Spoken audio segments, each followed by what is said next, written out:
Bom dia. Bom dia, irmãos.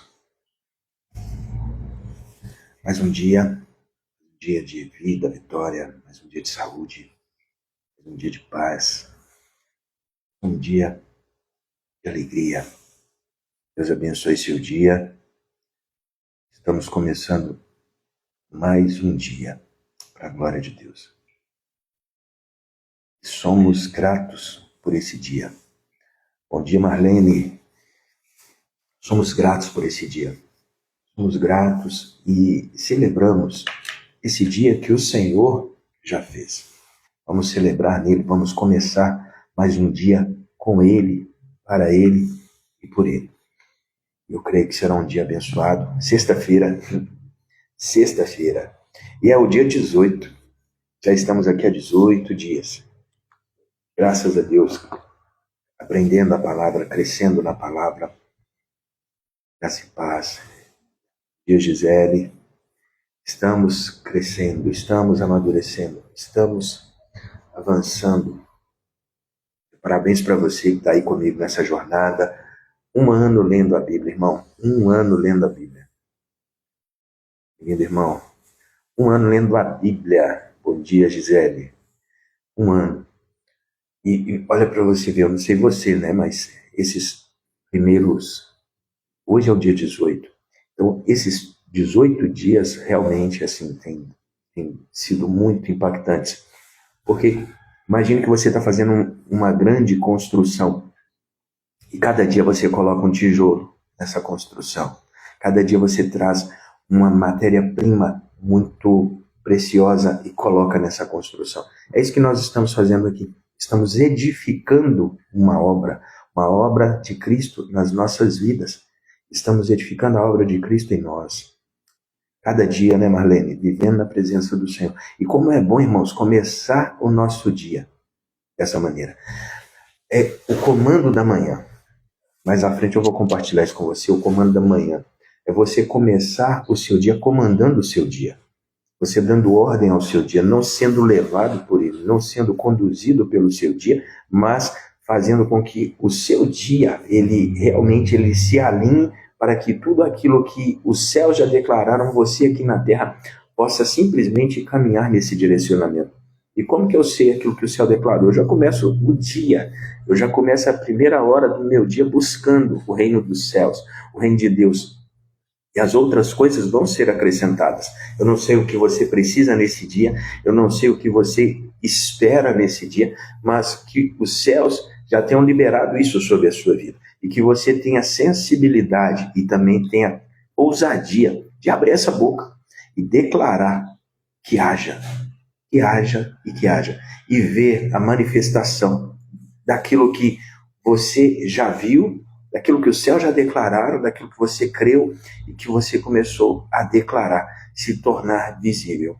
Aquilo que está no invisível sair do invisível para o visível.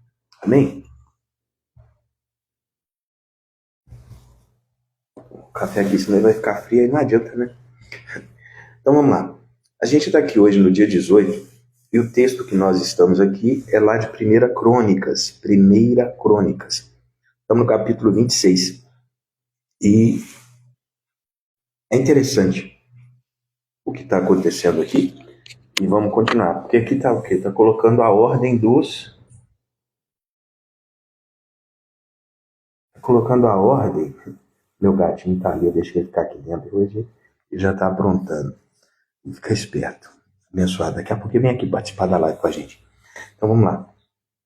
Está acontecendo a ordem do templo, né? Salomão edificou o templo de acordo com a planta que ele recebe de Davi, e depois que ele fez isso, o que acontece? Está estabelecendo a ordem do templo, a organização para cada momento de culto a Deus. Aí, o que nós vamos ver aqui? 1 Crônicas 26, no verso 13, né? É o texto que nós vamos pegar aqui para poder estar compartilhando. Antes disso, eu queria que você gravasse essa frase. Veja bem, fé que constrói, serviço que sustenta e promessa que permanece. A fé que constrói, uma fé construtiva, não uma fé apenas imaginativa, não uma fé apenas sensitiva. Não é aquele negócio de falar, eu tenho fé, eu tenho fé, eu tenho fé. Não, uma fé que constrói. Eu tenho fé para construir. Uma fé que tira coisas do invisível para o visível. Serviço que sustenta. Um serviço. Eu trabalho e porque eu trabalho, o meu trabalho vai sustentando. Porque se eu digo que eu creio, mas eu não faço nada, aquilo que eu creio não existe.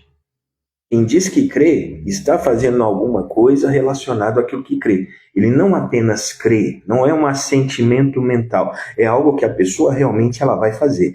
O trabalho dela, a vida dela, gira em torno daquilo que ela crê. A sua energia, os seus recursos, a sua vida gravita em torno daquilo que ela diz que crê. Então, fé que constrói, serviço que sustenta e promessa que permanece.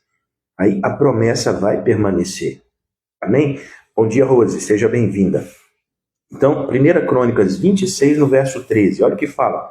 Foram encarregados de guardar as portas por sorteio, de acordo com as famílias, sem levar em conta idade ou treinamento. Eles foram encarregados de guardar as portas por sorteio. Lançou-se sorte de acordo com as famílias, sem levar em conta a idade ou treinamento. O que nós vamos aprender nesse texto aqui? Veja bem, Deus escolhe servos pelo seu coração, não pela sua experiência. Ele não pediu ali, para as pessoas que iriam guardar as portas, currículo. Não pediu para ver se ele tinha treinamento de segurança. Bom dia, Rose. Não pediu para ver se ele tinha treinamento de segurança, se ele tinha um curso especializado na área XYZ. Não. O que acontece? Deus escolhe servos pelo coração, não pela experiência. Ele posiciona pessoas comuns em lugares sagrados. Pessoas comuns em lugares sagrados. Porque o serviço fiel mantém a presença ativa. É o serviço fiel. Não é um serviço qualificado. Não é pelo salário, é pela fidelidade. Quem escolhe pela vocação é o dono da empresa. Deus não escolhe pela vocação, pela sua capacidade técnica. Deus escolhe pelo coração. Deus traz pessoas pelo seu coração, pela sua fidelidade, pelo seu amor, pela sua paixão, pela sua entrega. Uma pergunta para você. Você se dispõe a servir mesmo quando ninguém está vendo? Você se lança no serviço, mesmo quando é um serviço anônimo, mesmo quando é um serviço de bastidor, mesmo que ninguém saiba que foi você que fez. Você se coloca na condição de fazer esse serviço ou você apenas quer trabalhar quando tem alguém vendo? Irmão, eu conheço algumas pessoas que elas são muito dadas ao trabalho, muito entregues, mas eu também conheço pessoas que elas são muito dissimuladas.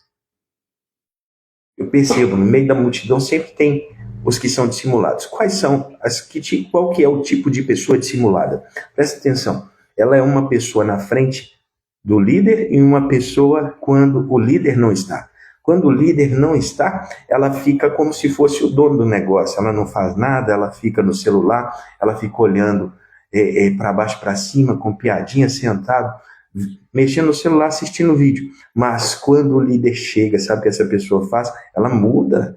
Ela se levanta da cadeira, ela fica pegando alguma coisa, arrasta uma cadeira. Ela pega a mesma coisa e fica levando de um lado para o outro, de um lado para o outro, de um lado para o outro. Mas isso apenas porque o líder chegou.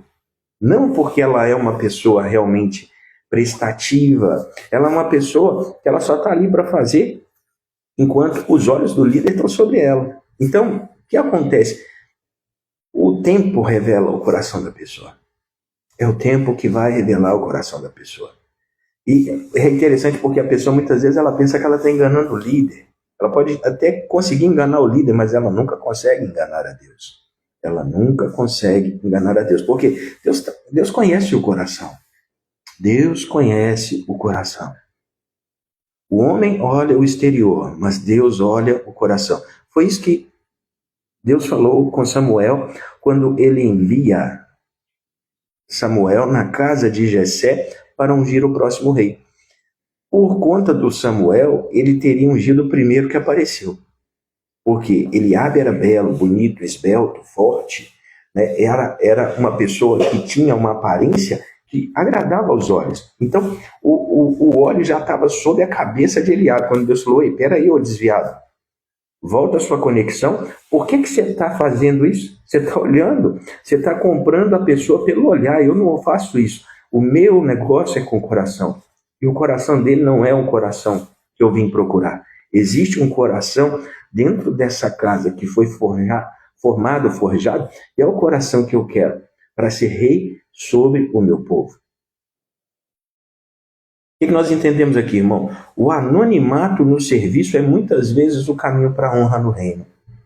Fazer tarefas anônimas, escondidas, estar nos bastidores, não no holofote, não na plataforma, mas estar no anonimato, no serviço, é muitas vezes o caminho para a honra no reino. Deus, ele sabe honrar as pessoas.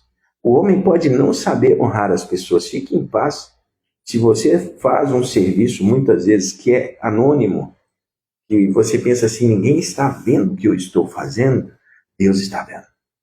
Deus está vendo. Alguns anos atrás, eu tinha adquirido um livro, eu abençoei, ano passado, uma pessoa com esse livro. O nome do livro é Eu, um Servo. E tinha um poema nesse livro que ele era muito profundo. Ele falava sobre você viver, você falar que quer servir a Deus, mas você quer servir a Deus de que forma? Era um poema profundo que te confronta. Por quê? Uma coisa é você falar que quer servir a Deus, outra coisa é você servir a Deus do jeito que Ele quer que você sirva. E algumas pessoas, quando pensam no serviço a Deus, o serviço a Deus é debaixo de um holofote, em cima de uma plataforma. Mas isso é algo que alimenta o ego humano. Isso é algo que mexe no ego do homem. Agora, o poema, ele levava na direção do seguinte: se você quer servir a Deus, você consegue se imaginar dentro de um asilo, onde ninguém te vê, cuidando de pessoas idosas, de velhinhos, velhinhas, lavando os seus pés, massageando os seus pés com uma bacia e uma toalha todos os dias. Porque, veja bem, a pessoa ela pode estar dentro de um asilo fazendo esse tipo de trabalho e ela estará servindo ao Senhor. Ela estará servindo ao Senhor. O problema é a conotação, como as pessoas entendem o que é o servir ao Senhor. Porque para muitas pessoas, o servir ao Senhor é apenas estar em uma plataforma debaixo de um holofote, na frente de uma câmera. Isso é uma mentira. Isso é uma mentira. O seu serviço, né? O seu serviço não depende de estar apenas nesse lugar de visibilidade. Mas o seu serviço, ele depende do que você entende que Deus colocou no seu coração. Agora, você que está aqui assistindo nessa manhã comigo, está aqui ao vivo, né? Se você entende isso que eu estou falando, né? Coloca assim: eu sirvo ao Senhor. Escreve aí nos comentários: eu sirvo ao Senhor. E você não depende de uma plataforma, você não depende de uma visibilidade, você não depende de alguém batendo nas suas costas, aplaudindo o que você está fazendo para você continuar fazendo. Porque é igual aqueles bonequinhos que você tem que dar corda, entendeu? Se ninguém elogiar o meu serviço, eu vou parar. Se ninguém fizer alguma coisa pelo meu serviço... Não, irmão, isso é coisa de menino. Isso é coisa de menino, entendeu? Por isso, ler a palavra, aprender a palavra, sabe, Gisele, é algo tão poderoso, porque isso vai mudando o nosso coração, Rose. Vai tirando, sabe, nós vamos verificando o nosso coração e onde está a nossa motivação. Eu só faço se eu for aplaudido, eu só faço se for ali, se for assado. Não, eu faço porque eu sei o que Deus me chamou a fazer. Eu faço porque eu sei o que Deus me chamou a fazer. Então, não é questão de quantidade.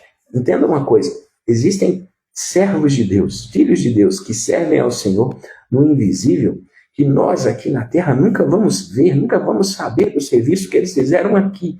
Mas é um serviço que tocou muitas vidas, tocaram muitas vezes milhares, centenas de milhares, através do eco do serviço dele. Presta atenção: se você chegar na borda de uma lagoa, de uma piscina, agora pela manhã, não importa o tamanho da lagoa, não importa o tamanho da piscina. Se você pegar uma pequena pedra e jogar aqui, ó, bem próximo da borda onde você está, sabe o que você vai ver acontecer? Uma onda vai começar. E essa onda, ela vai indo. E sabe onde essa onda para? Do outro lado. Ela chega do outro lado. Então não importa o tamanho da lagoa que você está diante dela. Se você soltar uma pequena pedra, o que é a pequena pedra, mestre?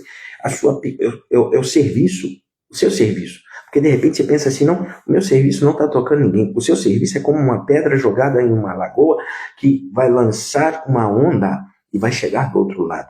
Você vê onde você coloca o seu serviço, mas você não vê onde o seu serviço pode chegar. Você vê onde o seu serviço começa a ser recebido, mas você não tem compreensão ainda de onde o seu serviço pode chegar e a quantas pessoas ele pode tocar.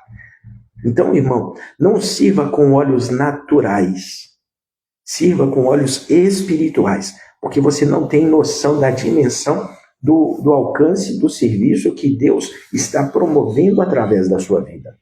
Agora, presta atenção, escreve isso, guarda isso. Deus não usa apenas quem brilha, mas quem vigia o altar mesmo no escuro. Deus não usa apenas quem brilha, mas quem vigia o altar também no escuro, mesmo no escuro. Ele trabalha no escuro, quando o altar está apagado. Os trabalhadores do altar, quando as luzes se apagam, não a luz do candelabro, mas a luz, quando o refletor apaga, ele é o trabalhador que mantém o altar, mesmo quando tudo está escuro. Quando a multidão foi embora, ele é a pessoa que mantém a presença ali. Quando não tem ninguém ali, quando não tem música, quando não tem tudo aquilo que eleva a dopamina, ele está ali, porque ele não depende da dopamina para estar conectado ao altar. Está comigo, gente? 1 Crônicas 26, 27. Vamos para outro verso aqui. Vamos mastigar outro verso. O legado está nos tesouros que nós consagramos. Presta atenção. Eu falei uma coisa aqui essa semana e eu não sei se eu falei ou se o Espírito Santo tirou isso de mim, mas saiu da minha boca. O que eu falei? Quem lê sem entender é a mesma coisa de comer sem mastigar. Quem lê sem entender é como comer sem mastigar. O que é isso? É quando você lê um texto da Bíblia, das Escrituras, mas você não tem a compreensão. Muitas vezes você fala amém, vibra, pula, vira cambalhota, mas você não tem a compreensão, você não entendeu ainda o que está se falando ali. Agora, quando você pega aquele pedaço, aquele verso, isso é gostoso, irmão, porque isso é meditar na palavra. Isso é falar, haja luz. E quando você tem a compreensão daquilo que você leu, é como se você estivesse mastigando. E quando você mastiga, você fala, isso é bom. Você consegue extrair o caldo, o suco, você consegue sentir a fibra, você consegue sentir aquela palavra, sabe, entrando em você, ela se revelando a você, né, tendo o seu aleluia, né, a luz penetrando no seu interior e você vendo a vida de Deus, a vida de Deus enchendo você. Então, ler sem entender é comer sem mastigar.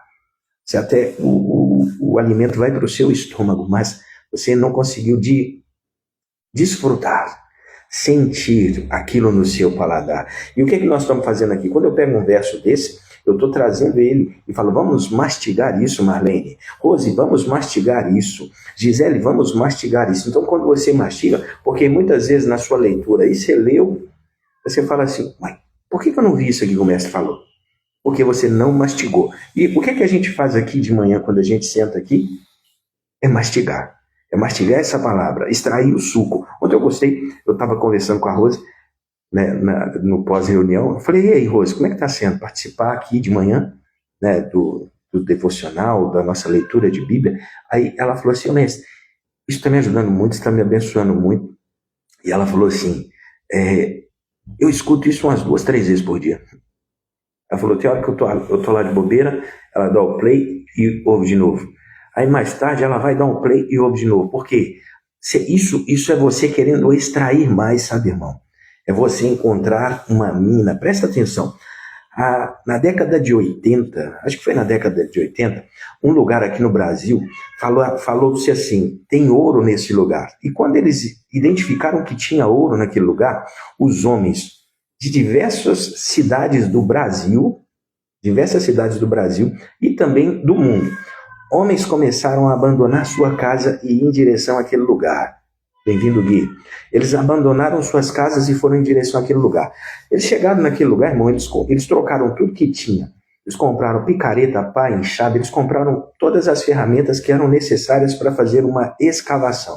Quando se chegou naquele lugar, no início, na década de 80, tinha uma montanha gigantesca. Essa montanha, depois que esses homens chegaram, eles foram para aquele lugar porque eles ouviram um boato. Qual boato eles ouviram? Que debaixo daquela montanha tinha ouro. Então, homens largaram sua família, sua casa, sua maneira de viver para ir para aquele lugar e trocaram tudo que tinha em troco de ferramentas para procurar o ouro. Tinha uma montanha naquele lugar. Quando eles entenderam isso, o que eles fizeram? Eles começaram a cavar. E quanto mais eles cavavam, alguns começaram a encontrar ouro. Esse lugar se chama Serra Pelada. Depois você procura no YouTube, tem documentários falando sobre isso. E é interessante você entender. É o que aconteceu. As pessoas receberam uma notícia, um boato, elas mudaram a maneira de viver por um tempo para encontrar aquilo que supostamente tinha naquele lugar. Não é que alguém passou ali com o olho raio-x do super-homem e falou, tem ouro nesse lugar. Alguém falou, tem ouro naquele lugar. Alguém mostrou um pedaço de pedra valiosa chamada ouro, e as pessoas simplesmente convergiram para aquele lugar. Para quê? Para extrair o ouro. Agora deixa eu te contar uma coisa, tem pessoas que entraram lá na década de 80 que até hoje não saíram de lá. Tem pessoas que abandonaram a sua maneira de viver, trocaram tudo que tinha para ir para aquele lugar, para tirar ouro daquele lugar, e eles nunca encontraram ouro naquele lugar. E por que eu estou falando isso? Porque quando eu encontro algo valioso, quando você encontra algo valioso, é isso que nós temos que ter como experiência. É isso que deve ser a nossa atitude. Porque, veja bem, a minha atitude determina a minha altitude. Eu quero crescer, eu quero romper, eu quero avançar. Então, a minha atitude hoje determina o quanto eu vou subir, o quanto eu vou crescer, o quanto eu vou expandir, o quanto a minha vida vai avançar. É a minha atitude, não adianta saber. Saber por saber, irmão, você vai virar o Google. Você vai virar um cara que tem muita informação, mas não tem ação. E a fé constrói. A fé constrói, que foi a frase que eu falei com você aqui, ó.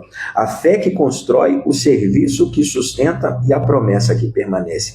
Se eu tenho fé, eu tenho que construir aquilo que eu creio, aquilo que eu digo que eu acredito, mas eu não faço nada, isso não existe. Não existe uma fé que não gere na sua vida um trabalho consistente. Então, toda fé, ela vai despertar a nossa vida para um trabalho. Tá comigo aí? Tá comigo, gente? Então vamos lá. 1 Crônicas 26, 27. Dedicaram parte dos despojos que haviam obtido nas batalhas para a manutenção da casa do Senhor. O que acontece? Os homens, eles saíam para batalhar, para guerrear, e eles sempre, depois de uma batalha, depois de uma guerra, tem os despojos da guerra. E eles pegaram os despojos, só que o quê? O despojo não era uma riqueza que eles tinham recebido apenas para o seu deleite pessoal. O que eles tinham no coração e o que eles começaram a fazer? Eles dedicaram parte dos despojos. Eles chegavam no templo do Senhor, eles chegavam ali e entregavam parte daquilo que eles tinham conquistado na guerra. Entregavam para o Senhor para a manutenção da casa do Senhor. O que é que nós aprendemos com isso, Rose? As vitórias conquistadas nas batalhas devem se transformar em sementes no altar.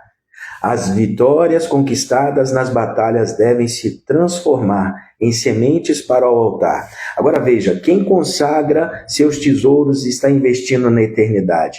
O que isso comunica para mim e para você? Veja bem, o que você tem feito com o que você conquistou na batalha da vida? Quando você batalha, quando você está batalhando e depois da batalha você vence, você sai com despojos, você sai com riquezas, você sai sempre de uma batalha que você vence, você vai sair maior do que você entrou, melhor do que você entrou. O que você faz com isso?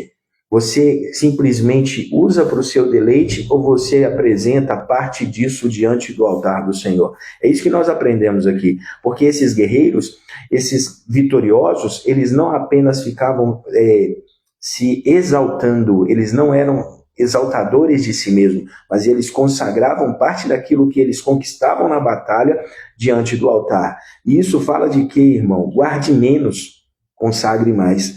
O que é colocado no altar permanece. Guarde menos, consagre mais. Tudo que nós colocamos no altar, irmão, é preservado. O altar preserva.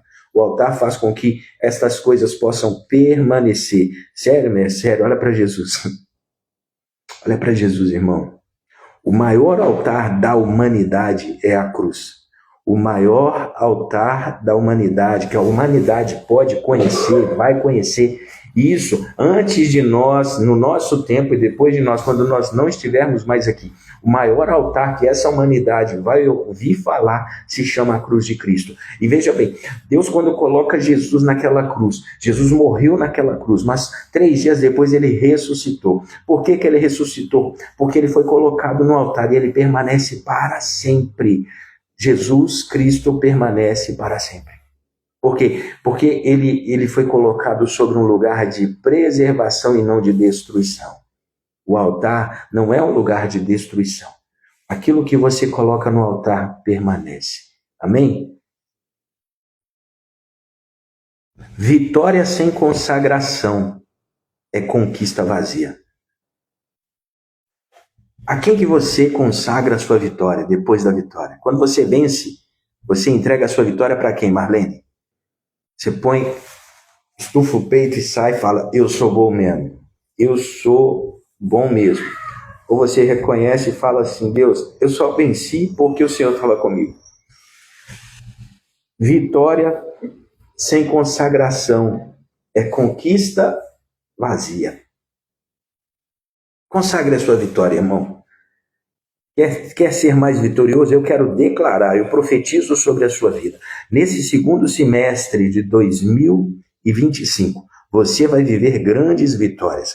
Mas preste atenção no teste, porque as grandes vitórias que eu quero saber, e Deus espera que você saiba consagrar suas vitórias. Ei, Deus, essa vitória é do Senhor.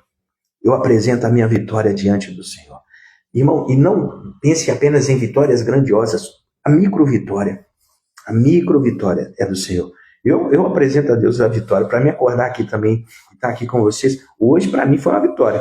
Porque o celular começou a tocar ali, eu fiquei colocando ele no soneca, me dá mais 5 minutos, e o tempo foi passando, eu falei, meu Jesus, eu preciso levantar. E o meu corpo falava assim, vamos ficar aqui? Eu falei, não posso, tenho um compromisso, 365 dias lendo a Bíblia. Amém? Para Deus, sem Deus, nada podemos fazer. É isso mesmo, vamos lá. Fé que vê o invisível e espera o impossível. Romanos 4, no verso 20, olha o que fala. A fé de Abraão se fortaleceu e com isso ele deu glória a Deus. Irmão, sabe aquele dia que você está fraco na fé, que você está duvidando, que você está questionando, falando assim, será que isso vai acontecer? Será que eu não acreditei errado? Não, será que eu vi esse trem errado, eu pensei esse trem errado, eu recebi isso errado? Aquele dia que a promessa começa a se transformar em dúvida no seu coração, como que você vai trabalhar isso? Dá glória a Deus. A palavra fala que Abraão se fortaleceu no Senhor, dando glória a Ele. E aí, Abraão, imagina, né? O nome dele falava que ele seria pai de uma multidão. O nome de Abraão fala que ele seria pai de uma multidão.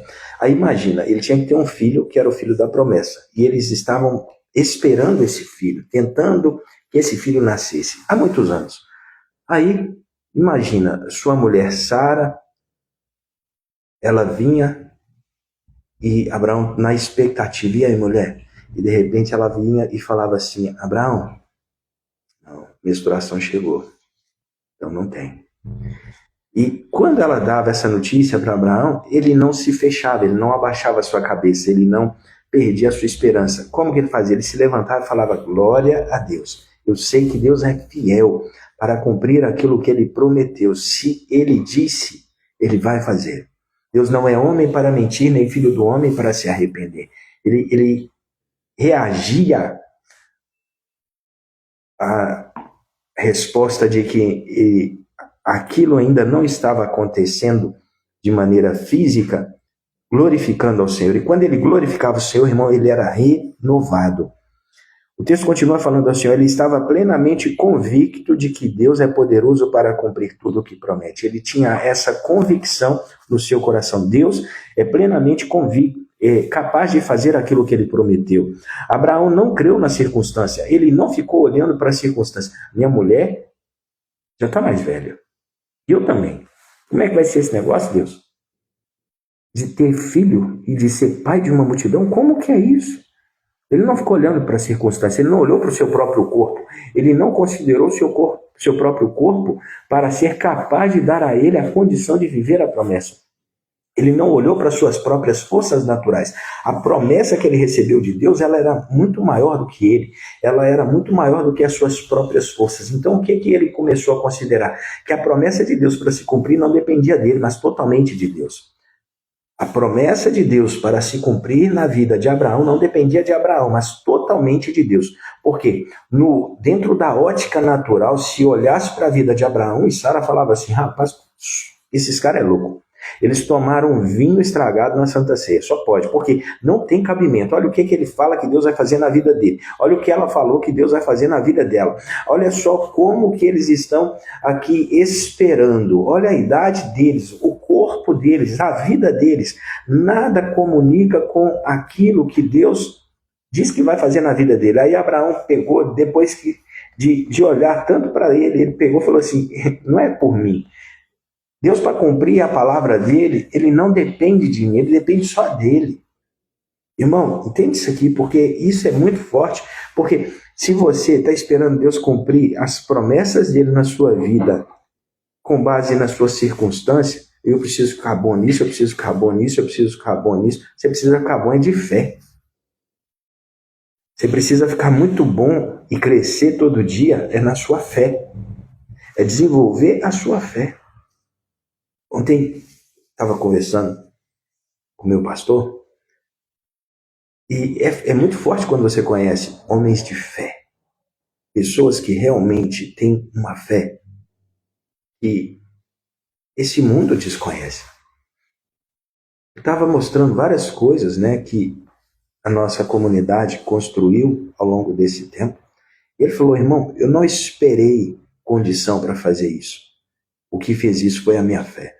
Eu não olhei para a condição para saber se eu podia fazer isso. Ele falou, a nossa igreja, pela condição natural, ela não estaria onde está, vivendo o que vive, sendo o que é. Ela está aqui não é pela condição natural, é pela fé. Foi a fé que gerou aquilo.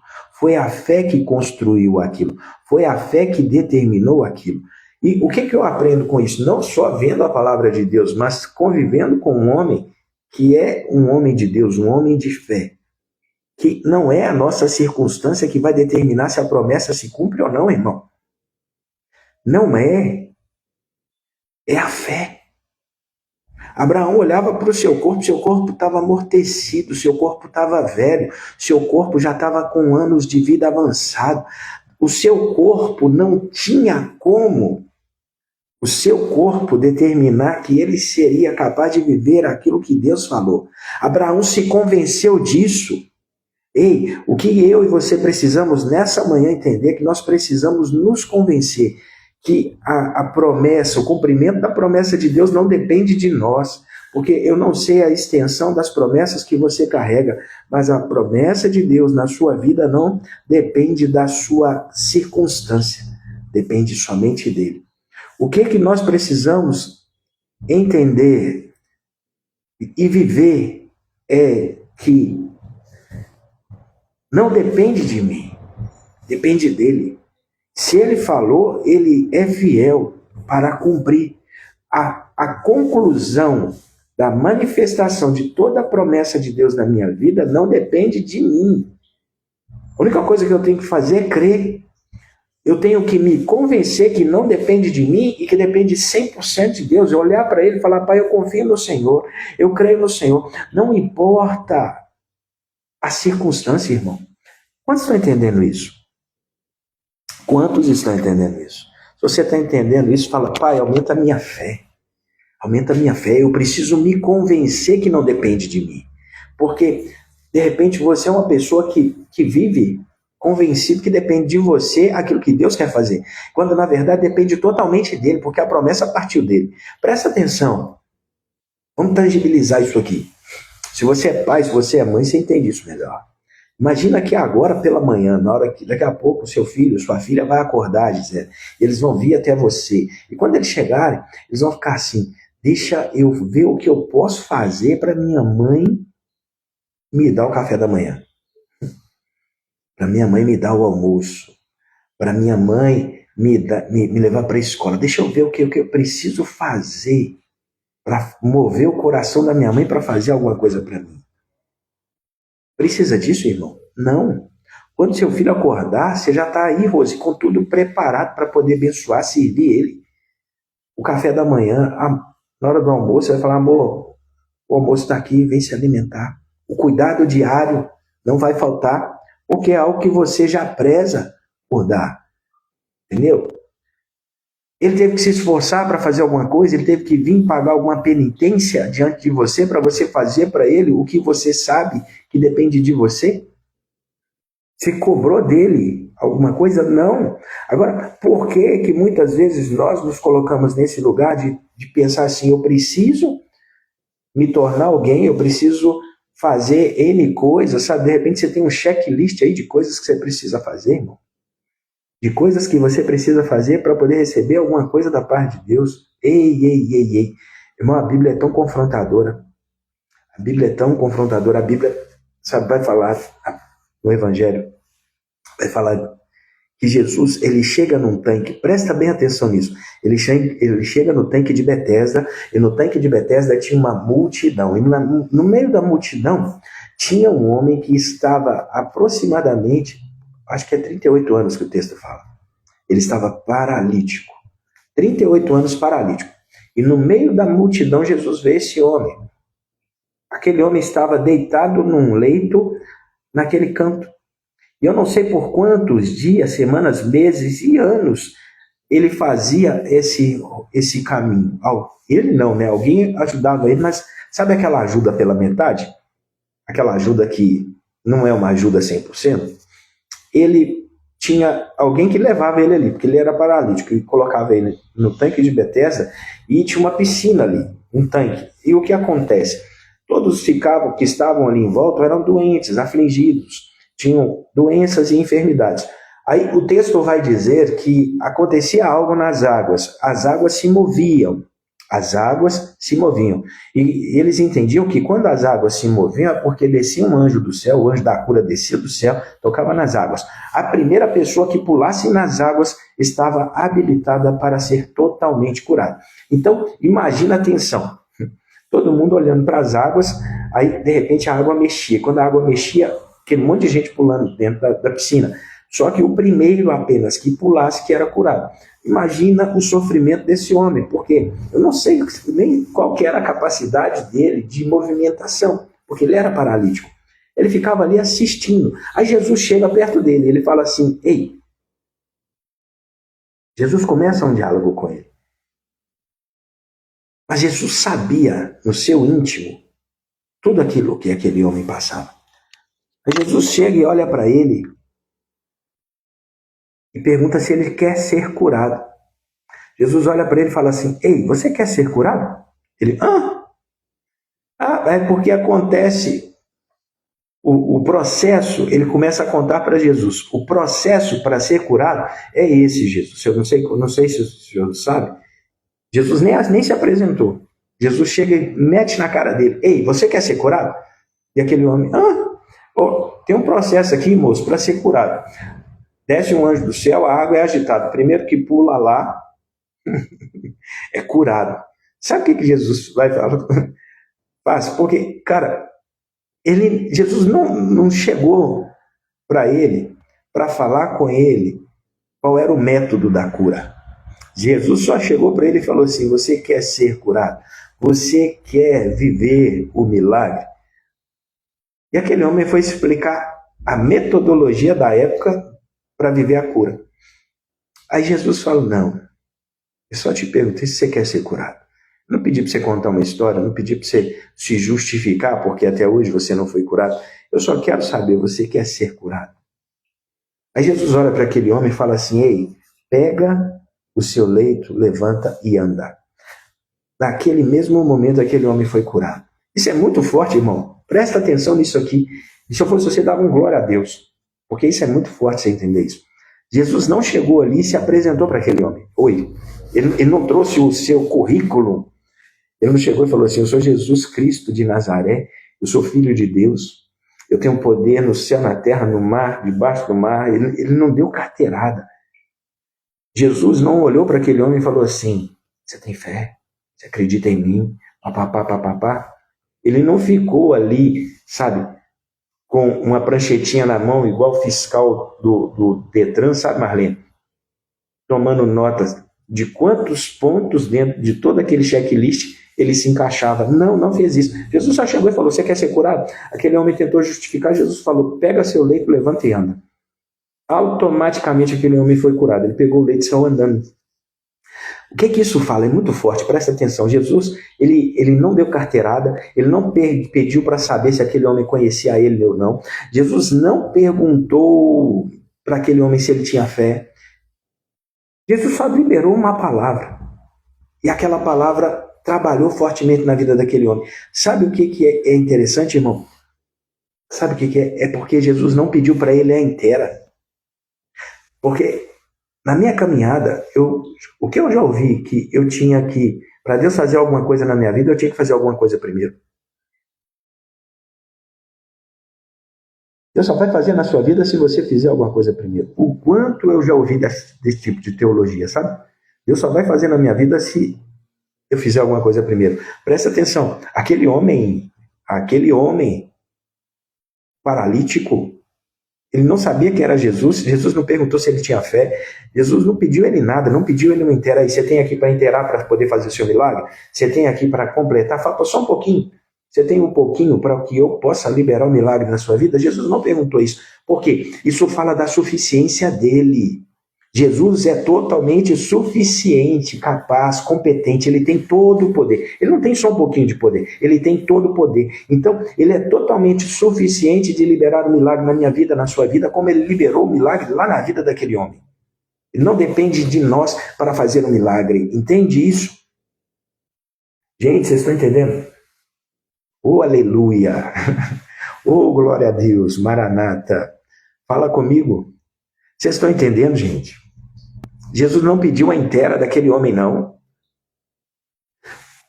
Abraão se convenceu que para ele viver a promessa não dependia dele, dependia de Deus. Para ele viver o milagre dos filhos, não dependia dele, Marlene. Dependia só de Deus, irmão. Para de assumir para a sua vida algo que Deus não te chamou a assumir. Mas coloca os seus olhos nele, se convença. Essa é uma manhã para você se convencer. Esse é um dia, Rose, Marlene, Gisele, quem mais está aí? Para você se convencer, não depende de você. As promessas dele dependem dele. Quem prometeu foi ele. Quando você promete alguma coisa para o seu filho, depende do seu filho ou de você. Quando você olha para o seu filho e fala: eu vou fazer isso na sua vida, meu filho. Depende de você ou dele? Depende de você. Não depende do seu filho. Ah, mas eu falei com ele que só vou fazer se fizer isso. Pois é, você está pedindo a inteira. Quando você coloca uma condição, você está falando assim: só se você inteirar, você vai poder viver isso.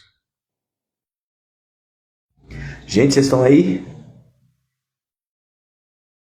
Se convença disso nesse dia. O milagre depende somente de Deus.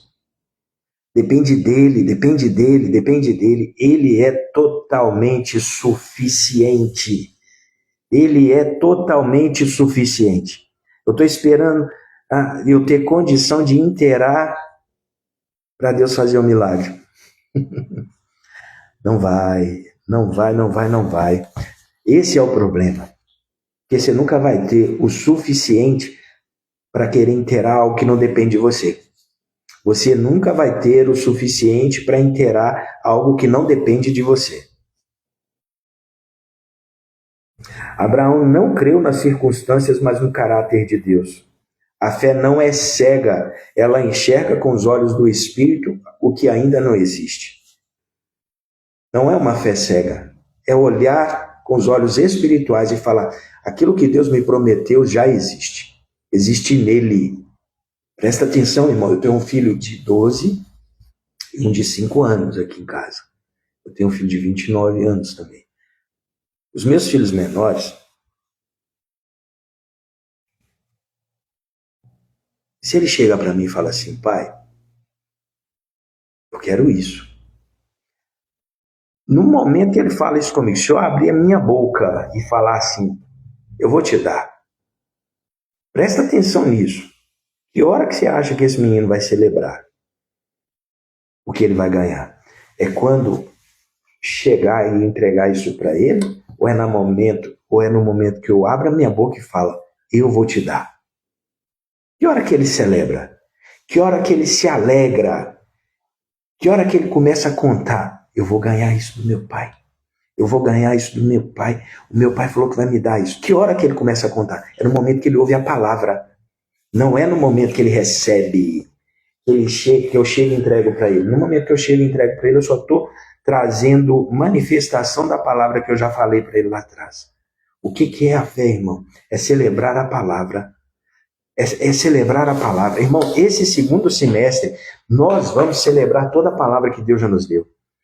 Vamos reativar promessas que estão muitas vezes paralisadas, esquecidas, abandonadas.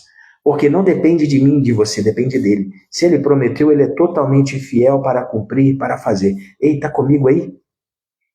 Eu, Jesus. Vocês estão aí, gente? Faz alguma coisa aí, ué, pelo amor de Deus. Não depende de você.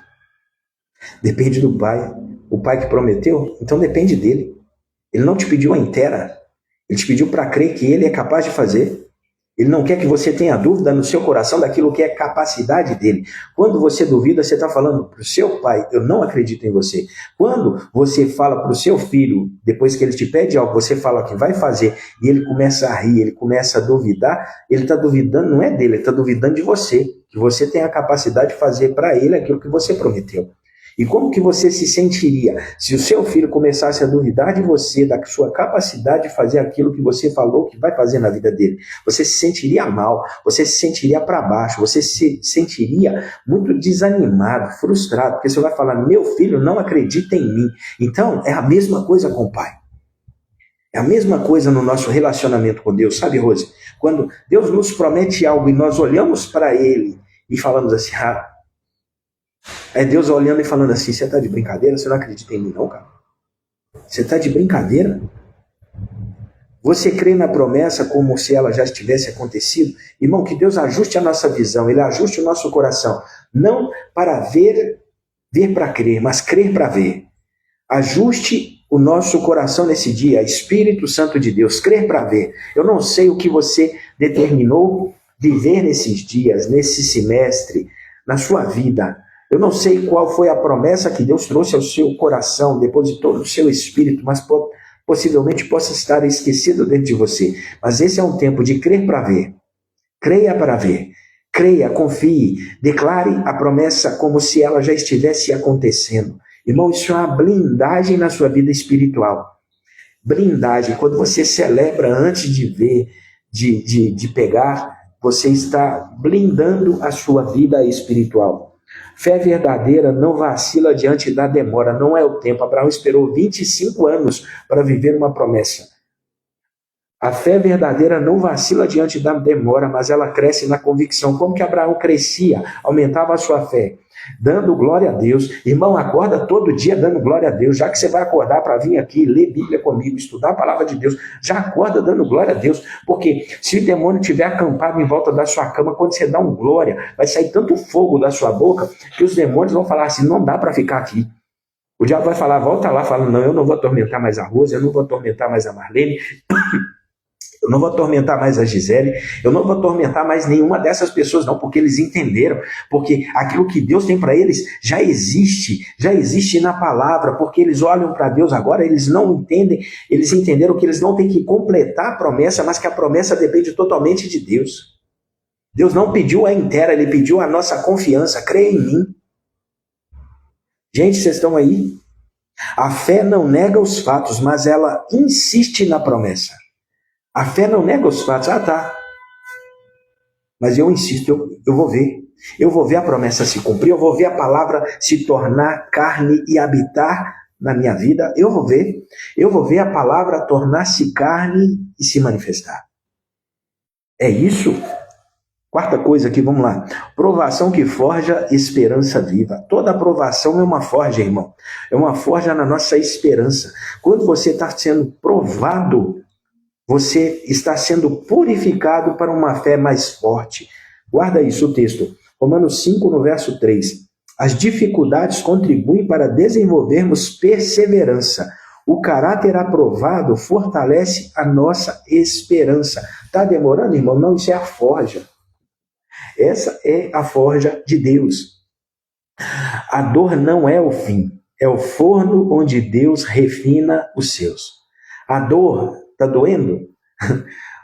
Um sábio falou que a dor é a fraqueza indo embora. Quanto mais aumentar a dor, irmão, é porque a fraqueza está saindo. Você está se tornando mais forte, mais robusto. O que nos fere hoje nos forja amanhã. O que está te ferindo hoje está te preparando para ser melhor amanhã. Está desconfortável? Continua, não pare. Ah, mas está desconfortável acordar todo dia 6:30 da manhã. É aí que a gente cresce. Você não cresce no conforto, você cresce no desconforto. Você cresce fazendo coisas que outras pessoas não querem fazer, mas você entendeu que isso é necessário para o seu crescimento, para o seu desenvolvimento. Esperança só é inabalável quando ela é lapidada na luta. Quando você está no meio de uma luta que você olha para você e fala assim, ei, eu não tenho capacidade de viver essa luta, de vencer essa luta, então essa luta não é minha, essa luta é do Senhor. Pai, luta por mim. Eu não conheço um filho que está numa luta, que ele grita ao pai, que o pai não pula dentro dessa luta. Pode ser contra o leão, irmão. Resumo. Veja bem, Deus transforma provação em plataforma de maturidade. Deus transforma a provação na plataforma da sua maturidade. É onde todos vão ver, ele cresceu, ela cresceu. A cruz que pesa hoje é a coroa que vai brilhar na sua cabeça amanhã. Tá pesado, irmão? A cruz de hoje vai virar uma coroa amanhã. Cristo suportou a cruz. Em troca, lá em Romanos 12, versos 2 e 3.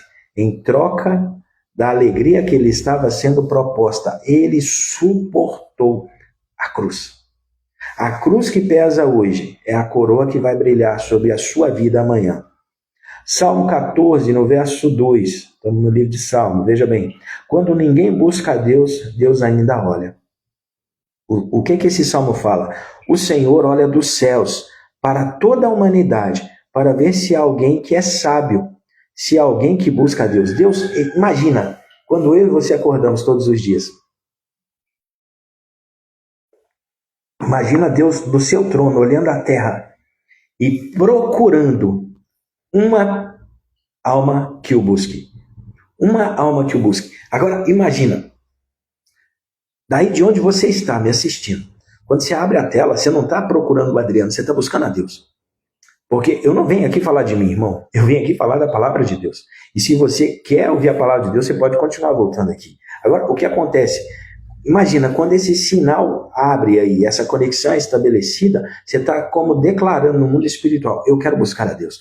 E o que o Salmo 14, verso 2 fala? O Senhor olha dos céus para toda a humanidade para ver se há alguém que é sábio, se há alguém que busque a Ele. Ele está procurando os seus buscadores. Deus está procurando os seus buscadores. Ei, ele achou uma aqui. Tem uma aí? Deus encontrou uma aqui. Pai, eu estou aqui, sabe, buscando ao Senhor. Eu quero mais de ti. Eu não estou satisfeito, eu estou, sabe, eu sou alegre e agradecido por tudo que eu tenho da parte de Deus até aqui. Mas eu sei que tem mais. Eu sei que a minha serra pelada existe muito mais ouro, existe muito mais revelação, existe muito mais presença do que eu já conheci até aqui, irmão. Existe. Eu quero que você entenda isso também, porque de repente você pensa assim, mestre, eu vou fazer aqui com você 365 dias. Amém, você pode vir fazer 365 dias. Mas deixa eu te falar, e o que você vai fazer quando acabar esses 365 dias? Porque Deus não acabou. A revelação dele não esgotou. Você não consegue esgotar aquilo que é eterno. Você não consegue ser preenchido de uma maneira única para acabar, para se esgotar daquilo que é eterno. A revelação de Deus é eterna. Eu declaro sede e fome sobre a sua vida, para que você não pare, mas para que a sua fome aumente, para que você não seja um saciadinho, uma saciadinha, estou saciado, estou satisfeito. Satisfeito, não. Eu estou agradecido, mas eu quero mais. Eu estou agradecido, mas eu quero mais. Amém, mãe? Bem-vinda. Eu quero mais, irmão, queira mais.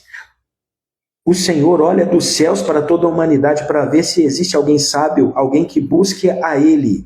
Mesmo em tempos de apostasia, Deus ainda procura os seus buscadores. Ei, tem uma aqui, ó. Tem alguém aqui que busca a Deus? Irmão, tem alguém aí me assistindo que busca a Deus? Se tiver, se manifesta. Reaja. Fala, Deus me achou, eu sou um buscador. Eu sou daqueles que buscam. Eu sou daqueles que buscam, seja de manhã, seja de tarde, seja de noite, seja nas madrugadas. Deus procura os seus buscadores. Deus ainda procura os buscadores. A maioria pode se desviar, mas Deus sempre responde àqueles que o procuram. Ei, estamos batendo a porta. Não estamos deitados no berço da apostasia, estamos batendo a porta. Pai, nós queremos mais, aumenta a nossa fé. Nós estamos entendendo que não depende de nós, depende do Senhor. As suas promessas dependem apenas do Senhor. Nós entendemos que a responsabilidade de fazer a promessa se cumprir não é nossa, é do Senhor. O Senhor não está pedindo a nossa inteira. Amém, irmão? Oh, aleluia. Isso é forte, né? Que sexta-feira, hein? O mundo pode negar a Deus, mas os que o buscam nunca serão esquecidos. O mundo pode negar, irmão, você pode viver num lugar onde ninguém busca a Deus. Fica em paz, porque se você for esse pavio que fumega aí, Deus vai encher você com tanto fogo ao longo desses 365 dias que você vai colocar fogo, seja na sua casa, seja na sua empresa, no lugar onde você entrar. A palavra fala que Deus torna os seus ministros em labaredas de fogo. O fogo de Deus vai encher sua vida. O fogo de Deus vai te incinerar nesses dias. E você vai ver, você vai chegar nos lugares, os ambientes vão ser transformados, porque você não é termômetro, você é termostato. Quando você chegar nesse lugar, o fogo de Deus, a presença de Deus na sua vida, vai saltar para fora. Vai pular para fora. As pessoas que estão ali vão começar a te olhar de maneira diferente. Elas vão começar a te perceber de maneira diferente. Você pode ser uma pessoa que fica até mesmo calada a maioria do tempo. Mas quando você abrir a boca, vai sair tanta vida de Deus de dentro de você que as pessoas vão falar assim, o que está acontecendo? De tanta vida que vai pular de dentro de você. Porque você é aquilo que você come. Você é aquilo que você come. Se você está comendo a palavra de Deus, irmão, você não tem noção do que Deus está colocando dentro da sua vida. Você ainda não entende, você ainda não consegue compreender o que Deus está colocando dentro de você. É muito maior do que você. Você é o que você come. Se você se alimenta da palavra de Deus todo dia, todo dia, todo dia, todo dia, ei. Você vai ver o que vai acontecer. O mundo pode negar a Deus, mas os que o buscam nunca serão esquecidos. Você é uma ogiva nuclear que Deus está preparando nessa terra. Uma ogiva de Deus. Aos olhos dos homens você pode ser comum, aos olhos de Deus um buscador é raro. Você é uma pessoa rara no céu, que é encontrada aqui na terra. Quando Deus olha para a terra, ele não vê você como uma pessoa comum, porque você é uma pessoa diferenciada dentro do conceito de Deus, um buscador. Aqueles que o buscam, ele procura isso. E para nós encerrarmos, Provérbios 19, 17. A generosidade toca o trono. A generosidade, ser generoso, toca o trono de Deus. Veja bem, Provérbios 19, 17. Quem ajuda os pobres empresta ao Senhor, e ele o recompensará. Quem ajuda os pobres está emprestando a Deus, e é Deus que recompensa. O bem que você faz a alguém, Deus fará acontecer na sua vida. Um grande amigo me ensinou isso. E eu quero compartilhar isso com você nessa manhã. O bem que você faz a alguém, Deus faz acontecer na sua vida. Ah, mas ele nunca me agradeceu. Você está sendo você. Você não está atrás de gratidão, você está atrás de fazer o bem. Amém?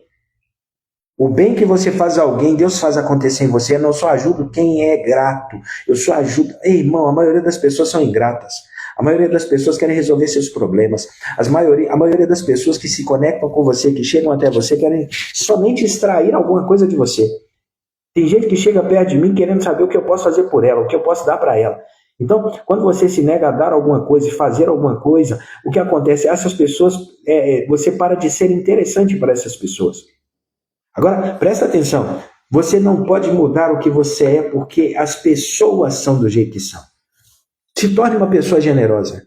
O texto fala, quem ajuda os pobres empresta ao Senhor. E é Deus que recompensa. Se eu estou emprestando a Deus, é Deus que me devolve, irmão.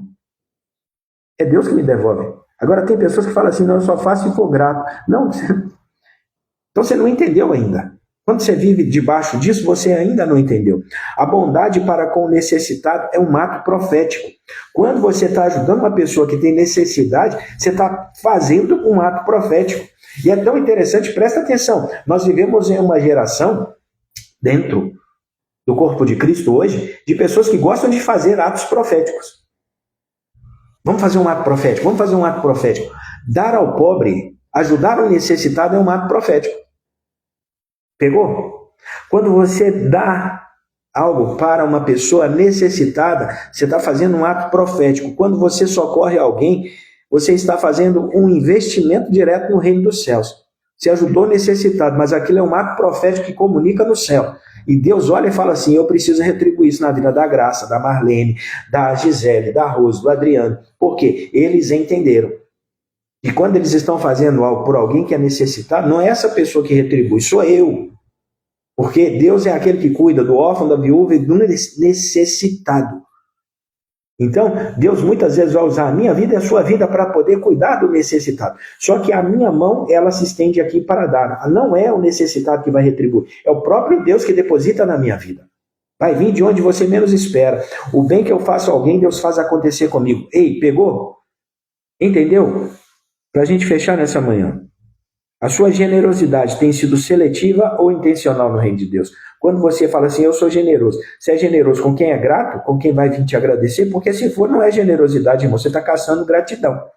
Para de ser o caçador de gratidão e seja aquela pessoa que realmente vai entender e vai fazer. Dar ao pobre é mais do que caridade, é pacto com o céu.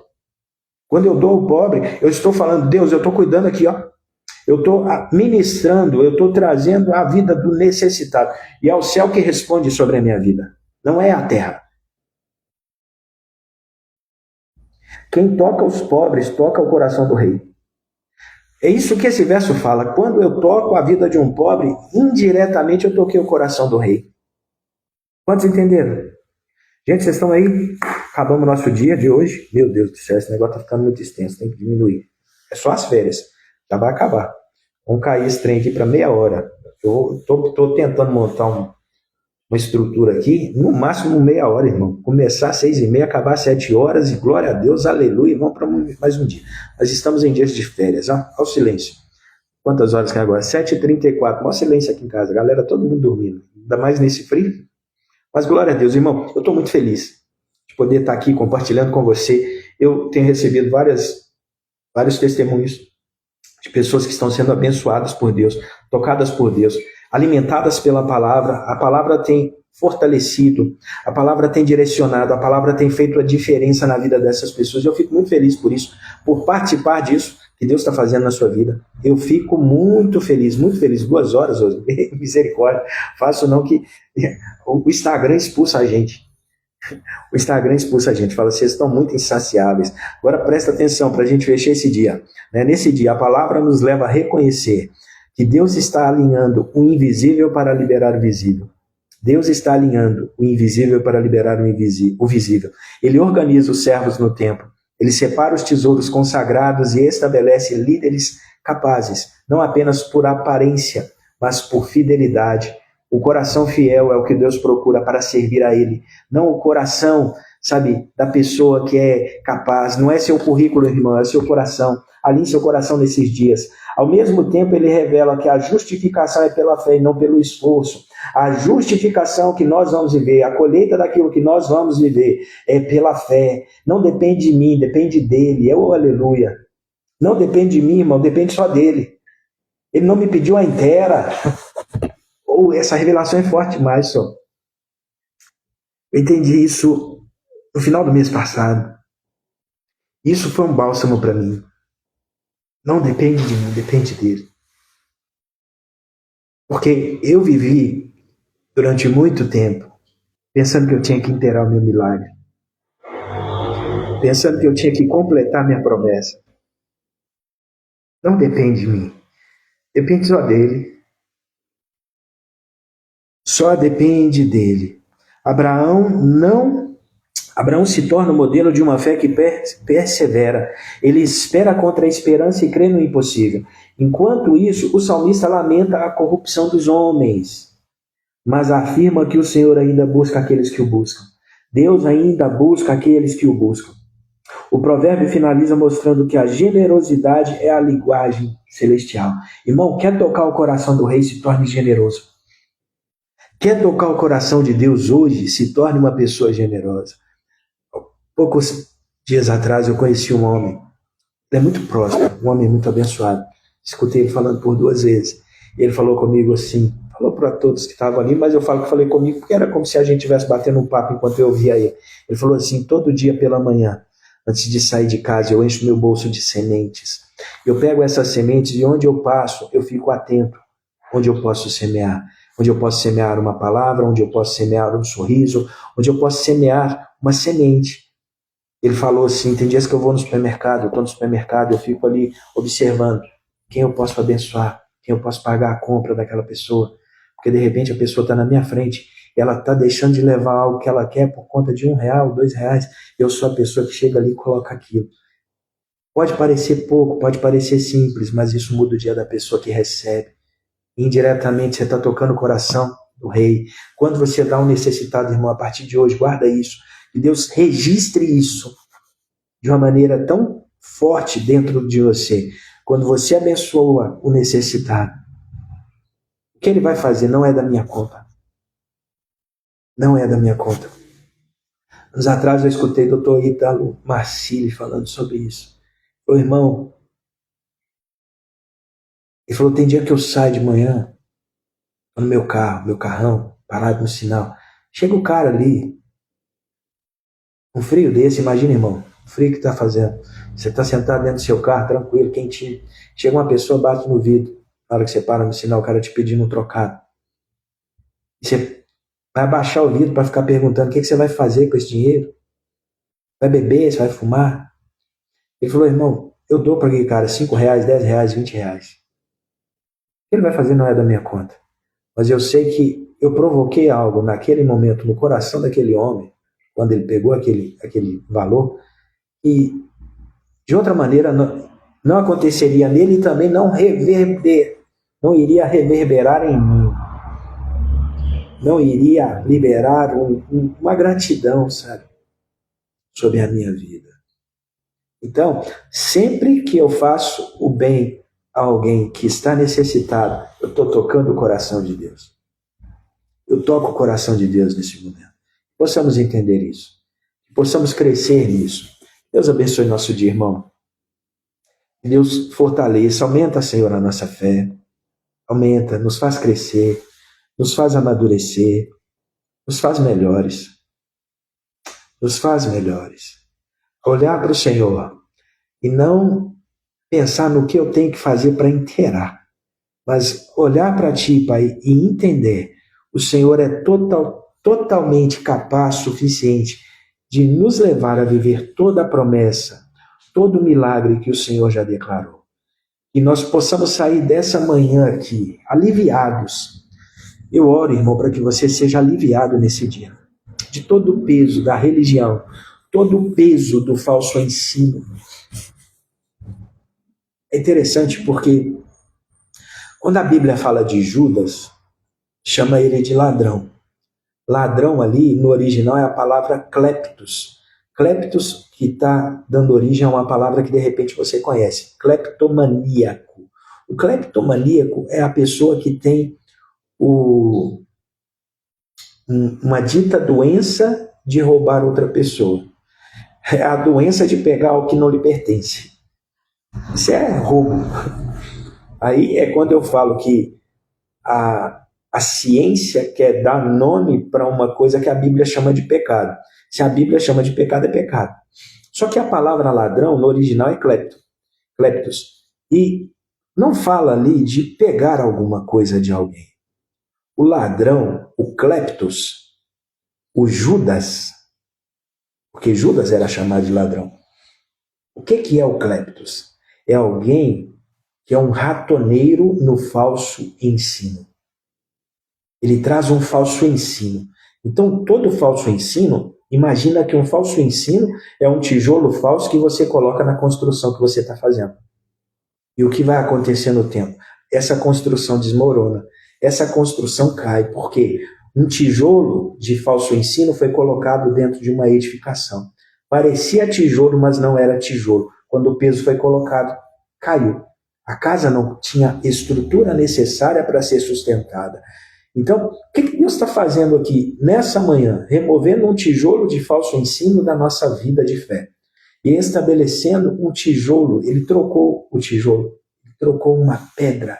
E essa pedra é muito preciosa. É a pedra da fé. Saímos maiores, saímos melhores. Mas e se eu me esquecer disso? Nós vamos estar aqui amanhã para nos lembrar disso. Vamos estar aqui depois de amanhã para nos lembrar de novo disso. Vamos estar aqui daqui a uma semana, daqui a 30 dias. E já pensou, irmão, daqui a 30 dias? Faltam 12 dias para nós inteirarmos 30 dias lendo a Bíblia. Ih, meu Deus do céu. Daqui a pouco você já consegue se sentir. Você cresceu. Você amadureceu. Você está vendo coisas de maneira diferente. Deus está tocando a sua vida de uma maneira diferente. Deus está se revelando a você de uma maneira diferente. Porque você está amadurecendo, crescendo. Irmão, Deus abençoe sua vida, amo vocês. Continue. Aumenta a sua sede, aumenta a sua fome. E aquele pedido que não pode faltar. Presta atenção. A live está salva. Compartilha isso, irmão. Vai nesse aviãozinho abençoado aí, porque o algoritmo ele não favorece muitas vezes, entendeu? Vai nesse aviãozinho, manda aí para 50 pessoas. Sabe aquele grupo que tem lá, daquele povo que fica fazendo fofoca o dia inteiro? Vai naquele grupo, pega o link aqui, vai lá no grupo e joga. É igual você jogar uma granada e sair correndo. Joga lá. Vai ter o curioso que vai clicar e vai vir aqui, vai assistir. Deus vai tocar o coração dele. Só peço você, compartilhe essa live. Essa live alcance mais e mais pessoas. Eu vou ver essa live ainda, irmão. Hoje nós temos aqui apenas 2, 3, 4, 5 pessoas. Tivemos no máximo aqui, eu acho que 7 pessoas ao vivo, até pelo horário também. Mas eu creio, sabe? Nós vamos ver aqui 50 pessoas. Não depende de mim. Porque a promessa que Deus me deu, não faço isso aqui por fazer. Eu faço porque isso aqui é o meio pelo qual Deus me chamou para tocar as vidas que eu sei que eu tenho, que Deus me chamou a tocar. Então, eu vou ver aqui 50, eu vou ver aqui 100, eu vou ver aqui 500, eu vou chegar a ver 5.000 pessoas online, assistindo, participando, comendo, sendo renovadas e tocadas pelo Senhor. Eu falo isso aqui diante da câmera porque é algo que eu creio. É algo que eu creio. Eu declaro isso aqui para o céu e para a terra. Eu vou ver 50, 500, 5.000 pessoas ao vivo, online. Porque se o filho do cão ensinando porcaria consegue, muito mais eu ensinando a palavra de Deus, trazendo vida na vida das pessoas. Muito mais eu vou ver isso. Amém? E você verá, você que está aqui é a primícia, você é o pioneiro, você é o desbravador, você é o primeiro seguidor. Outro dia eu vou postar um vídeo do primeiro seguidor. Eu gosto de mostrar isso no treinamento. O primeiro seguidor é louco, é maluco. Deus te abençoe. Deus te abençoe, que você tenha um dia abençoado. Que os céus se abram sobre a sua vida. Rafa, você chegou tarde. Irmão, nós começamos 6h30, mas é um prazer ter você aqui. Deus abençoe vocês. O dia de hoje seja extremamente abençoado. Sextou, irmão. Sextou e sextou com a bênção de Deus. Sextou começando um dia abençoado. Ei, confia, crê. Você vai ver, Deus vai fazer. Não depende de você. Depende dele. Deus abençoe. Amanhã, 6h30. Amanhã é sábado, mestre, vai ter. Eu vou ter coragem de vir aqui. Eu quero ver se você vai ter coragem de vir aqui amanhã, tá bom? 6h30 eu estou aqui.